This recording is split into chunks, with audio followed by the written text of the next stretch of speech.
Kanalıma hoş geldiniz. Bugün sadece 3 yufkayla farklı şekliyle harika bir börek hazırlıyoruz.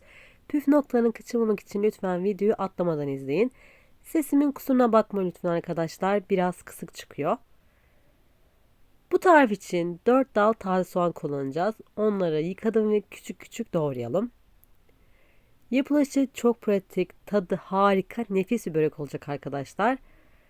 Tek hamlede böreğimizi hazırlayıp hemen fırın tepsisine ekliyoruz arkadaşlar ve yapılışı inanın 5 dakikanızı almıyor. Yumuşacık ve aşırı lezzetli bir börek oluyor. İstediğiniz iç malzemeyle de hazırlayabilirsiniz. Soğanları bir kaba içerisine alıyorum ve üzerine 100 gram kadar lor peynir ekliyorum. İsterseniz beyaz peynir veya kaşar peyniri de kullanabilirsiniz. Bu iki malzemeyi karıştıralım. Taze soğan yerine isterseniz maydanoz da kullanabilirsiniz ama taze soğanın verdiği aroma çok farklı lezzetli oluyor. Mutlaka bir kere de olsa denemelisiniz. Şimdi böreğin sosunu hazırlayalım. Bir tane yumurta, bir su bardağı süt, yarım çay bardağı sıvı yağ ve biraz tuz ekleyerek karıştırıyoruz arkadaşlar. Sosumuz bu kadar. İyi bir şekilde karıştıralım, yumurta dağılsın. Bu tarif için 3 adet yufka kullanacağız. Bir tane yufkamı masamın üzerine seriyorum. Çok az bir şekilde 2-3 yemek kaşığı kadar sosu döküp fırçayla dağıtıyorum. O hazırlamış olduğumuz harcı da göz kararı 3 parçaya bölüyoruz ve onu da yufkaya serpiştiriyoruz. Çok yoğun olmasına gerek yok arkadaşlar. Daha sonra kenarlarından içe doğru katlayarak böreğimizin şeklini veriyoruz. Çok pratik ve hızlı bir şekil oluyor arkadaşlar, görmüş olduğunuz gibi. Fazla özen göstermeden yağlamış olduğumuz fırın tepsisine böreğimizi bu şekilde alarak yerleştiriyoruz. Hafif bir şekilde düzeltin arkadaşlar. Diğer kalan iki yufkayı da aynı şekilde tamamlıyoruz. Sizler beni bu tarifle ilk defa izlediyseniz, henüz kanalıma abone değilseniz abone olmayı, yeni tariflerden haberdar olmak için de bildirim zilini açmayı unutmayın.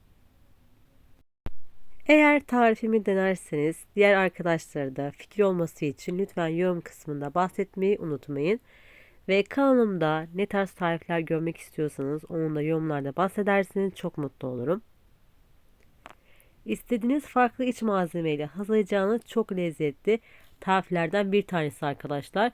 Bu böreği hazırlamak 3-5 dakikanızı almıyor inanın. Kalan yufkaları da aynı şekilde tamamlayarak yağlamış oldum fırın tepsisine ekliyorum. İsterseniz daha sık pireler olması için arkadaşlar büyük yuvarlak borcamı da deneyebilirsiniz. Daha kalın olur arkadaşlar o böreğiniz. Tadı harika, yapılışı çok pratik olan bu böreği sizlere gönül rahatlığıyla tavsiye ederim. Eğer tarifimi beğendiyseniz lütfen sosyal hesaplardan arkadaşlarınıza paylaşarak ve videomu kaydederek bana destek olabilirsiniz. Hızlı bir şekilde son kalan yufkamı da tamamlayarak tepsim içerisine alıyorum.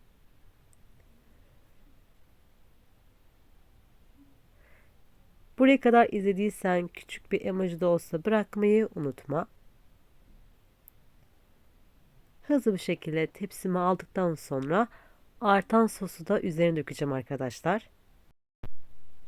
Tadına bayılacağın lezzetli tariflerden bir tanesi olacak. Lütfen sen de dene ve fikirleri yorum kısmında bahset. Artan sosu da üzerine döküyorum arkadaşlar. Bu sayede üzeri kızarıyor ve yumuşacık bir börek oluyor.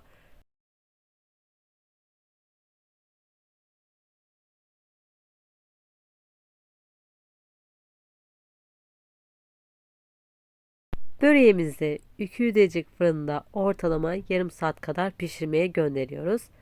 Böreğim fırından çıktı arkadaşlar. Harika gözüküyor. Şekli de şahane oldu. İstediğiniz şekilde dilimleyerek servis yapabilirsiniz. Hiçbir şekilde zorlanmadan kolay bir şekilde hazırlayacağın yumuşacık bir börek oldu.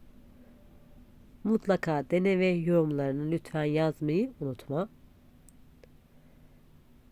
Yumuşaklığı, kıvamı harika bir börek oluyor. İzlediğiniz için çok teşekkür ederim. Şimdiden deneyecekler afiyet olsun. Kanalıma abone olmayı ve yeni tariflerden anında haberdar olmak için bildirim zilini açmayı unutmayın. Yeni tariflerde görüşmek dileğiyle şimdilik hoşça kalın.